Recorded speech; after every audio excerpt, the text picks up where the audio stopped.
গান কখনো কষ্টের সুর হয়ে ঝরে, কখনো বা আনন্দের সুর হয়ে মন ভরায়। প্রিয় মানুষের বিরহে আবেগের অশ্রুর সাথে সন্ধি করে মনের বিরহের সঙ্গী হয় গান। সম্প্রতি তেমন একটি গান মুক্তি পেয়েছে, যে গানের শিরোনাম লাল শাড়ি।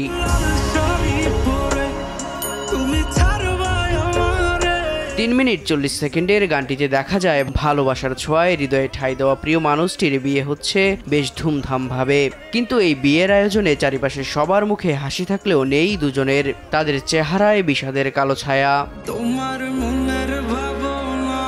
কেননা ভালোবাসার জয়ের বদলে হচ্ছে যে পরাজয়। একসঙ্গে দেখা ঘর বাঁধার স্বপ্নের হচ্ছে সমাধি। লাল শাড়ি পরিয়ে নিজের ঘরের রানী করতে চাওয়া ইচ্ছেরা হারিয়েছে বাস্তবতার কাছে। প্রিয় মানুষটি ঠিকই পরেছে লাল শাড়ি, কিন্তু সে যে হচ্ছে অন্যের। তাই তো ভাঙা মন গেয়ে উঠছে লাল শাড়ি পরে তুমি ছাড়বা আমারে, ভাবতেই জানি কেমন মনে ব্যথা লাগে রে।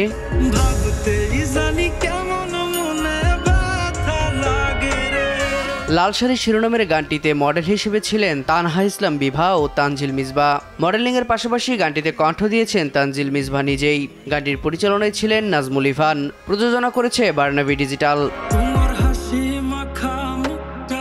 গানটি প্রসঙ্গে তানজিল ও বিভা বলেন, আমার আগের 3টা গান প্রত্যেকটাই দর্শকপ্রিয়তা পেয়েছে, আমি জনপ্রিয়তা পেয়েছি, এতে আমার খুব ভালো লাগতেছে। স্পেশালি আমি 3টা রোলই একা প্লে করছি এখানে অ্যাজ এ গীতিকার। আমি নিজে লিখছি, নিজে সুর করছি, আবার নিজে গাচ্ছি।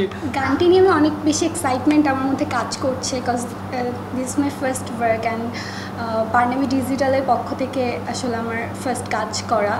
So yeah I am so excited. গানটি বেসিক্যালি আমাকে যখন ফার্স্ট পাঠানো হয়েছে, গানটি শুনেই আমার অনেক বেশি ভালো লেগে গেছে।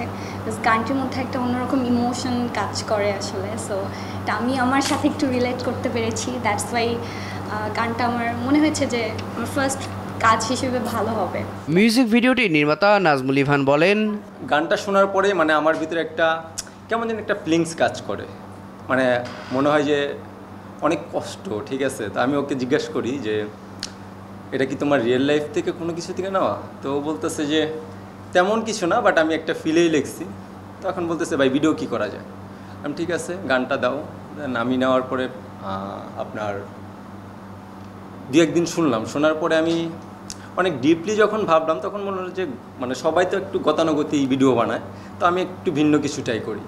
তো ওই জায়গা থেকে ওই মানে এখনকার প্রেক্ষাপটে যে জিনিসটা মানে আমরা দেখতে চাই বা অডিয়েন্স দেখে, তো ওই টাইপ চিন্তা করেই মনে করেন যে আমার ভিডিওটা নির্মাণ করা আর কি। মিসবা তো আসলে ধরেন যে আর্টিস্ট মানে অ্যাক্টর না, তো ওই জায়গা থেকে একটু টাফ, তারপরেও মানে অনেক ভালো করছে, মানে অনেক বেস্ট ট্রাই করছে ওর। আর আমাদের যে ফিমেল কাস্ট ছিল, তো নায়িকা, ওনার কথা যদি বলি, তো ওর ফার্স্ট কাজই তো অনেক ভালো করছে। সব মিলে তানজিল মিসবা এবং বিভা দুইজনে অনেক ভালো অ্যাক্টিং করছে।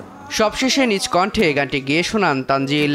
তোমার মনের ভাবনায় আমি কিছুই বুঝি না, বড় আপন লাগে আবার কেন না। লাল শাড়ি পরে তুমি ছাড়বা আমারে, ভাবতে জানি কেন মনে ব্যথা লাগে রে। লাল শাড়ি পরে তুমি ছাড়বা আমারে, ভাবতে জানি কেন মনে ব্যথা লাগে। গত 6 জুন তানজিল মিসবা ইউটিউব চ্যানেলে প্রকাশ্যে আসা লাল শাড়ি গানটি ইউটিউব ট্রেন্ডিংয়ে 4 নম্বরে রয়েছে। দেবরায় দীপ্ত, দেশ টিভি।